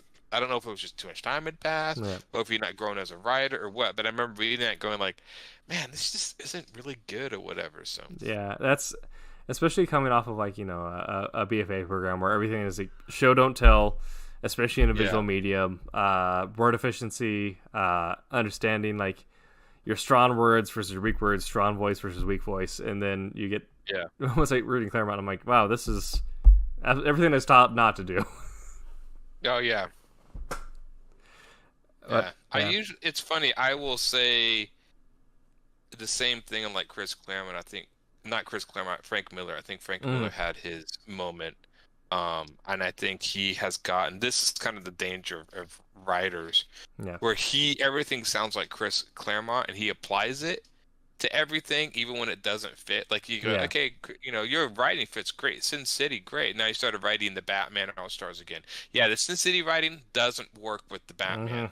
And he kind of got into this mode of writing Where which it's works yeah, for certain genres, but other genres like exactly. not, Yeah. yeah, And I doesn't think work. that's also another pitfall you might run into doing super long runs where you're trading out staffers on stuff is you're gonna like, hey, this guy's really big right now, we should get him, says the guy in marketing who's not consulted any of the editors or anyone who handles the creative team.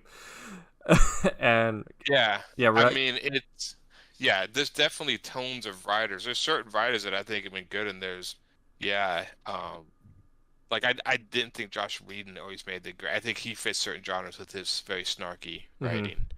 And then there's other ones like I can't really see Josh Whedon doing like a straight up horror movie without the one person also kind of said, you read Strangers in Paradise, Terry Moore and stuff, all that, right? Okay, so he did some sci-fi one, and this is where his writing started to bite him a little bit.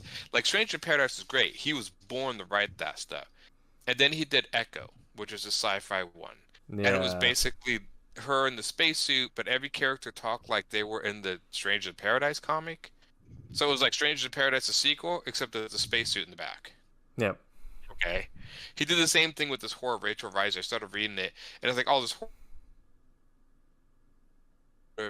character building stuff that he does where I'm like, I know what you're trying to do here, but it's not working because your writing is very good for a specific genre and you keep switching genres and it keeps biting you. I'm the same way. I mean, I like to write horror. I don't think I'd be very good at it. I mean, maybe I would. I don't know. I mean, I think there's certain things that I like to write or not. But yeah, some people would just go in and like, I can write anything, and it's like you really can't. Yeah. That was that's why I'm glad that so far people who've read Wolfhunter have liked it as much as they have, because the most soul boil type stuff I get is writing horror. Like that's typically what I do. Normally my other stuff is ultra violence, person busts into a room, cyberpunk arms whirring, guns going off, but if someone has like read the Alien comics or watched the like Alien like movies, there's definitely like some plot elements I may have stolen to make it a slow burn like the first Alien, where it's like there's I mention this every time, but isn't everything that way though? Yeah, I read so much John le Carre and like watched Tinker Tailor Soldier Spy so much going into this, just trying to like Okay, slow burn spy. Slow burn spy. So you're finished writing Wolf Hunter? You're just Yeah. getting it illustrated right now. Okay. Yeah. I just have some dialogue edits to do on issue 3. Once we have text or images there, I can get those for whoever will be lettering it. And then we're waiting on stuff back on the Christmas special. Oh yeah. Which is what I'm working on. Are you working Christmas on that? special. Yep. Yep. The Christmas special of Doom. Hmm. Yeah, trying to beat the deadline. No. How's that working out? Coming along good. I'm 3 of 6. That's cool. Yeah, I don't. But I'm also going to be coloring it too, so we'll see if that's good. Yeah, I don't. I think they're still trying to find an inker for Obsoletes. I'm not sure if he's found one. I haven't heard anything, so I don't know. We'll see. I mean, because I turned in my Christmas story, and so we'll see how that comes along. I'm not sure who he's finding. We have a colorist, we just don't have an inker yet. Mm-hmm. So if you want to do art or writing for Silverline Comics, please go to our website and send your submission in. We do have open submissions. Yeah. are we still taking submissions? A few people had to leave for different things, or people to be swapped around. So if anyone wants to work on something, we're always looking for people to work on stuff, especially on like the art side of things. Yeah. Oh yeah. Yeah. We could really use any colorists, inkers, even pencilers. I mean, hey. Yeah. If you got You'll never stuff, be as amazing as Quentin. as but, me. I mean, Yeah. No. yeah, I don't know. I've had a few. Maybe I've been thinking of some people I might ask to like throw their hat in the ring, see if they want to. So There's a lot of people that I know that they do amazing stuff, but they are just so busy doing life and other things. oh yeah, They just can't make that leap. Life is overrated. Commit. Yeah. All right, so I guess we'll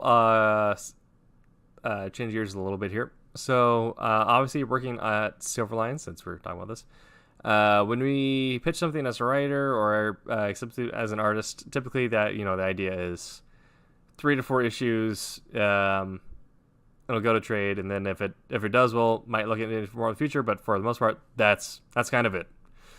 And that's like the expectation is to maybe make it a little bit longer, but those are kind of decided after the fact. So do you guys working like that, knowing that you're like, okay, great, I'm doing this, and then I get to do something like brand new after that, or do you think it'd be fun to work on something where like, all right, I'll be doing this for the next 12 years of my life? I don't know. Right now we'll see how this goes, but I almost think I'd like to do something new. Like I do my 4 issues and then try something new. But we'll see. I mean, if it takes off and we got some cool ideas, just because, like I've been drawing like my Goblins comic here for like 5 years now, maybe 6 years. So even that, I'm getting like, I'm a pro at drawing these characters, but I'm like kind of burnt out. So I like to draw something new. So the idea of going back into a series right now and doing the same thing I did with this, was like say Obsoletes or something. Nah, I think I might like to mix it up a little. And that's just burnout because I've stuck with this series for so long. So. Well, with me going from Trumps to this is fantasy, kind of. Yeah, I'd just say fantasy. Whereas Trump's was kind of sci-fi, fantasy. Honestly, I see Trump's. The more I look at it, the more I've invested myself in it, the more I think it is kind of. You could almost put some Star Wars characters in there, and they would actually fit. Now, granted, you'd have to put like a club symbol or a diamond symbol on them somewhere, But I mean, as far as the technology and all that kind of stuff, Some may not get that, but I know me as an artist, when when I'm working on it, it kind of feels a little bit that way. It's But definitely this being got the, fantasy, I really like the change. And this is actually fantasy and with horror elements, and there's no telling what the future is going to bring for this particular title, Night Rise. So, I think I like to switch around. I can't really think of anything. I don't think I would be real strong at stuff like Kalis. Maybe, like Yeah. when you present day stuff. I don't know. Hard to It's say. funny. You're like me. I usually draw um fantasy or sci-fi. Rarely Yeah, do I like draw I can big do stuff. X-Files type stuff, but if you put me on a book that's like X-Files, I can't really say. I can do heroes and stuff, so I can do present day stuff like that, I guess. But My I style don't doesn't know. really go to superheroes. I mean, even my friend, I think I told you, I started drawing this Ghost submission for Dark Horse, their series Ghost, like their big submission. Uh, and I remember drawing it. My friend's like, "Look, dude, I just not trying to be rude, but I just don't really think your art style goes with superheroes." And I was like, "Yeah, I don't think so either." But I think it goes with other stuff. Well, I I think guess my what I'm stuff is trying to more young say, adult. I can do present day stuff, but it just depends on what you're getting me to do. If you're getting me to do stuff like say, crime type stuff or noir, no.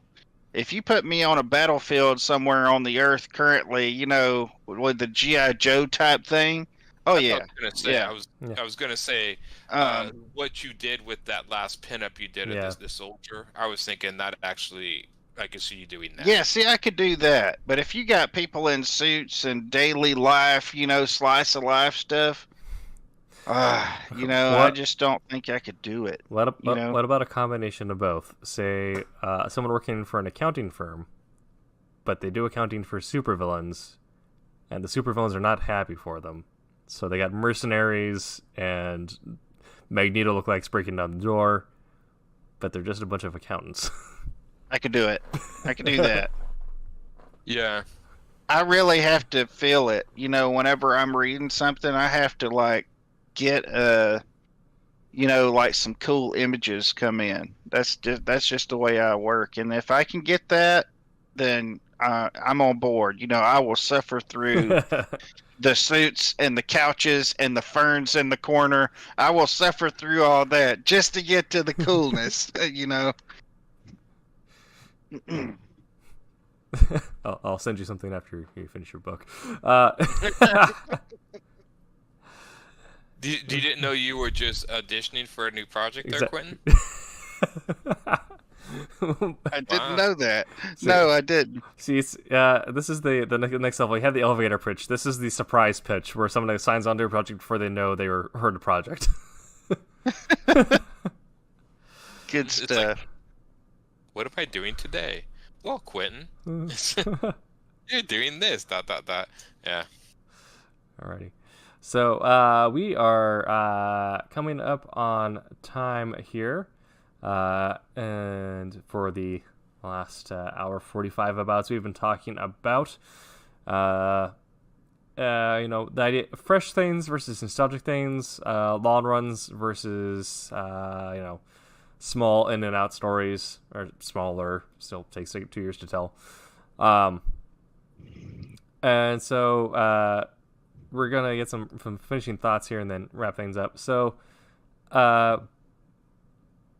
thinking back on some of your favorite reads, comics specifically, for me personally, like my favorite reads have actually been the small, single graphic novel or trade back. It hasn't. I love X-Men, but they haven't got a thing that sticks with me as much as they're one shots, or if they do something that is only going to run for a year. The long running ones don't really grab me as much. So, I mentioned earlier my favorite ones being now Curse Words, Term of Truth, and my favorite 1 year X-Men run is the X-Force with Spurrier and Rocky Kim. That was something they pitched, like, we're going to do X-Force, we're going to do 15 issues, this is how we're going to do it, we're not going to go beyond that. Oh, interesting. Yeah, so you from your perspectives, what have been some of your favorite comic reads? Have they been shorter, either like contained runs or just single graphic novels, or have they been segments or the entirety of something that has gone on for multiple years? Or Mine has got to be short runs. All my bookshelf is filled with short runs. I think some of my all-time favorite Bone. Really a big fan of Life and Times of Martha Washington. Trying to think of other ones. Yeah, I would have to say short on my part.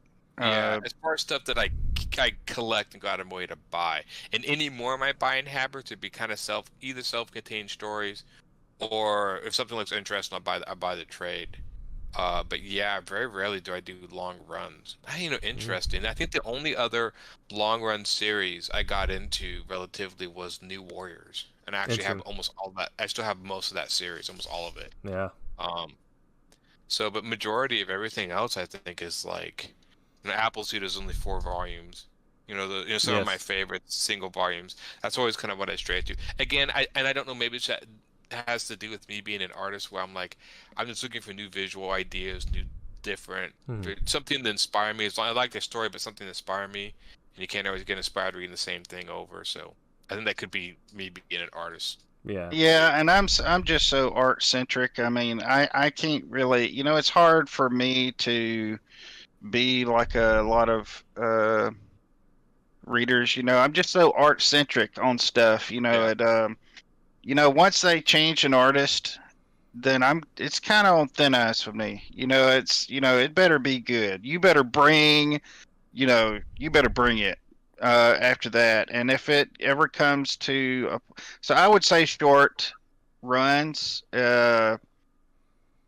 just because 2 reasons. One of them is at some point they're going to change to somebody that I just, it's just not going to work for me.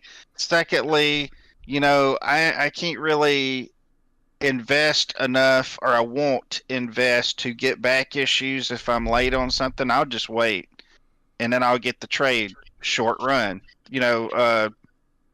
So like, for instance, I love, and I probably should have said this earlier, I can't wait to get the trade for Dark Knight's Metal. Mm-hmm. I want to read that. I've listened to some of the stuff on YouTube about it. I even own some of the figures. I'm really excited about it. It looks like it's just dripping with coolness and stuff that's right up my alley. So, again, short run. I'm all in. Long stuff, it's just too many problems. It just doesn't fit my lifestyle, or my needs or wants. Yeah, and it's also kind of maybe the double-edged blade is once you get into making comics, you don't have time to read a whole lot of comics. Yeah, so like, or none. Yes, I can collect figures and miniatures and stuff like that, but it's really hard for me to. I try not to read too much while I'm working on a project because I don't like to get off, on a tangent and lose track of what I'm doing, or try to get. I'm the world's worst about seeing something cool in something and then it translating over somehow, goes in row over here and it comes back out over here into my stuff, and it's like, that's not good. No. I had a boss that way. I remember he worked in a studio. Went out and saw Prometheus, and apparently that just changed his life, and so we need to redesign everything to look like Prometheus. I'm like, look, dude, can we just finish what we got? No, we need to redo all this. I'm like, that's such an interesting choice too. Yeah, it was one of the, because I personally I could not stand Prometheus. and then there's a lot of people who don't like it.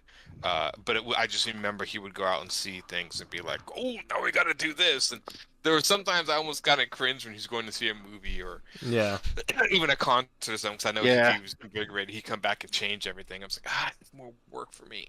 See, that's one of those things again that I just, that's a different thing to me. As long as it's a different thing, yeah, I can do it.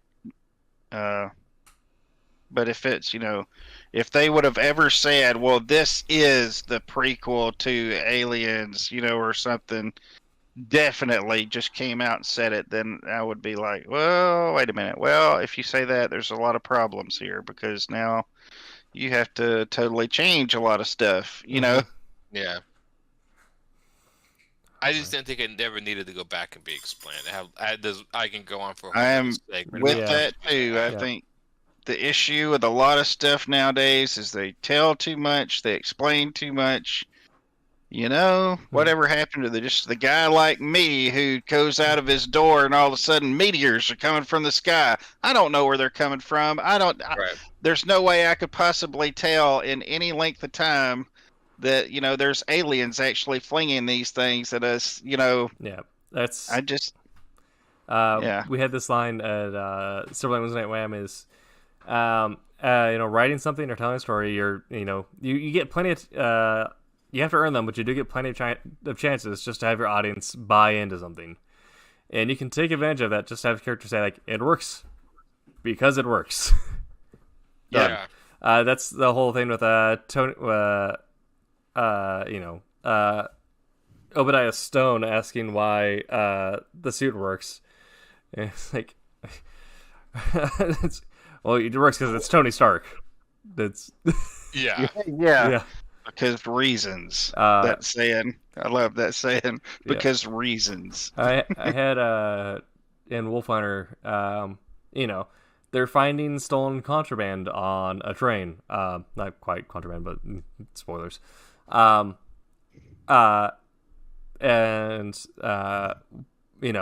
naturally at the end of issue 1, I think, like, why don't they just, like, stop everything and search all the luggage and everyone, like. And so there's one box of text where it says, like, we're carrying goods to the war effort. We can't stop. Also, there's a law against that. Like, all right, There done. you go. Problem solved. Well, Yep. sometimes you just have to go with. I know a lot of people watch movies and be like, "Why would they do that?" I'm like, I don't know. That's just the choice they made. Mm-hmm. Yes, anybody could watch a movie and see something do a stupid choice that results in a death in a movie and think, why didn't they do this? Why didn't they do that? I'm like, I don't know, because that's just the choice they made. Mm-hmm. You kind of got to go with that. I mean, you Yeah. just got to go with, like, he made a stupid choice, he got killed. Well, that's the thing with the heart, like the joke of, like, the hard movie bad decision. Like, well, why did he go in there? Yeah. Well, he's in an irrational situation. He's going to be thinking irrationally. Right. And not Yeah. only that, because it's like if everyone thought irrationally, no one would die, and we wouldn't have really a horror movie, would we? Yep. I mean, we got to kill these people somehow. I mean, that's the whole point, right? Yep. But and then the opposite end of that were people like the common defense of why didn't the Eagles carry the Hobbits is like, well, it'd be a bad movie. There is an actual reason, which you get into detail in the Silmarillion. It's because the Eagles actually don't care that much. They live in a different continent. If Middle Earth goes to crap, they don't care. So Yeah. you get one favor and that's it.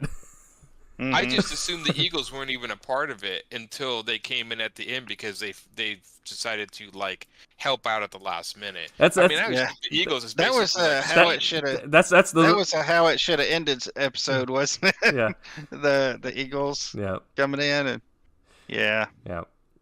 All right. So this has been a Tuesday show. We have been your talking heads today. I'll go in order, bottom to top. Quentin Bedwell. Yes, I gave some information at the beginning, but if you want to find me, go to DeviantArt QJB. Also Facebook, Quentin Bedwell. Also the newly done Facebook site, Nightrise. You can go over there and like that for us. And just you see me different places all around the internet. Aaron? yes. Where can people find you, sir? I'm not giving my address online. Well, please No, do. hold on a second. You got okay. 1 second. You have to go to If the Voodoo Donuts in the Pearl District, but only between the hours of 4 and 5. Aaron will be there. Yeah, I know. Yeah, you can see. I'm not gonna say. No, you can find me on Facebook under Humphreys Illustration and my name Aaron Humphreys. And then I did finally change my Instagram handle, so now it's Humphreys Illustration, lowercase, all one word, instead of the AOH3810, which I put down on business cards. I ordered new business cards. I'm like, hey, now I get to change my Instagram handle to combine my Facebook and Instagram into one thing. So Humphreys Illustration, you type that in. Last name is spelled HUMPHRES. Just remember the RES at the end, and you'll find me. That's it. I do my comic, my Webtoons comic, Goblins is on Webtoons, and I'll be posting that when I get stuff done. I'm actually caught up to where I'm making it now, so I'll get there. Tim, after you give yours, I want to throw a couple things in. Go ahead, Right. Tim.